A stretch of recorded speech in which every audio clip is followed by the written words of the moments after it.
আর আমার দেশে অনেক দল আশেকে রাসূল বাড়িছে 12ই রবিউল আউয়াল আইলা আগের রাতে ট্রাক ঠিক করে লাইছে,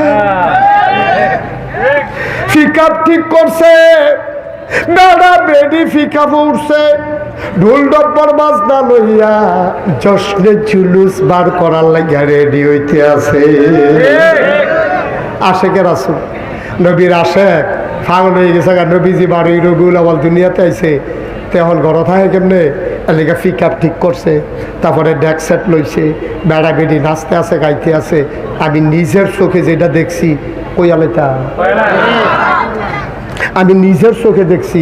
আমি সেদিন কান্দির ফার কি ফার কি ফার, আরে গুমতির ফার না কান্দির ফার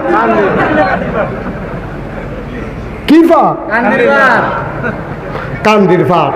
আমি রামঘাটলারে হলো মসজিদের সামনে আসর নামাজ পড়া আমি দাঁড়াই রয়েছি। তারা টাউন হলে মিছিল শেষ করে তারা দেখি রোয়ানা দিয়া যাইতে আছে, আটতে আছে, শৈলমৈল গান মারিছে।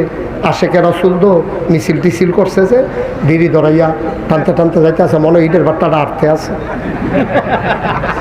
আমি ইশারায় ডাক দিছি, ভাই কইতাইলে কইয়া জশ্নে জুলুস আশেক নবীর আশেক নবীর প্রেমে জিলাপি খাইতে আছে, বিড়ি টানতে আছে, এবার আটতে আছে। আমি গাও শুনেন না, আসর নামাজ পড়ছেন নি? আপনি আছেন না, আপনারা হুজুর আছে খালি নামাজ নবী আইসে কেন নামাজ নবী নাই কি না? আমার যে একটা দমক দিছি রানী দিকে খেরাত রয়েছে, অন্য হুজুর হইলে ফইরা গেল। সাংঘাতিক ডরাইছি আমি, যে একটা ধমক দিছি রে বেড়া।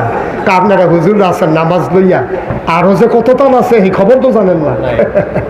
আমি কই যে এইটা আছে এইটার খবর নাই, আরো কত টানের খবর লইবেন আপনি কম মালা।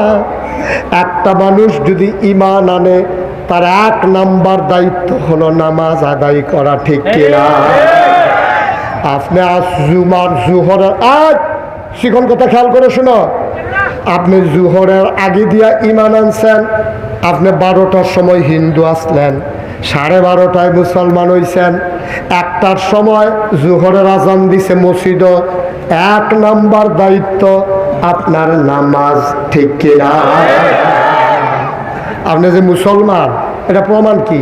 1 নাম্বার প্রমাণ হইল আপনার নামাজ, ঠিক কিনা? কারণ নামাজ নাই তো ইসলাম নাই। মান তারাকা সালাতা মুতাআম্মিদান ফাকাদ কাফারা, যে ইচ্ছাকৃতভাবে নামাজ ছেড়ে দেবে সে সাথে সাথে কাফের হয়ে যাবে। এটা কি আমার কথা না নবীজির কথা? নবীজি কয় মান তারাকা সালাতা মুতাআম্মিদান ফাকাদ কাফারা, যে ইচ্ছাকৃতভাবে একটা ওয়াক্ত নামাজ ছেড়ে দেবে সে কাফের হয়ে যাবে। তুমি কি এর আশেকে রাসূল? নবীজি জীবনে 1 ওয়াক্ত নামাজ কাজা করছে না, তুমি নামাজের কাছে নাই, বিড়ির গন্ধে লোকে দিয়ে আদম যায় না, গোসল নাই, ফরজ নাই, ওয়াজিব নাই, সুন্নত নাই, তুমি আশেকে রাসূল। আল্লাহর নবী কিয়ামতের ময়দানে তোমার দিকে ফিরেও তাকাবে না, ঠিক কিনা? নবীজি বলবেন সৌখান সৌখা, দূরে সরে যাও, দূরে সরে যাও, তুমি আমার উম্মত না, তুমি বাপ ধরছো উম্মতের, তুমি আসলে উম্মতের কাম করছো না।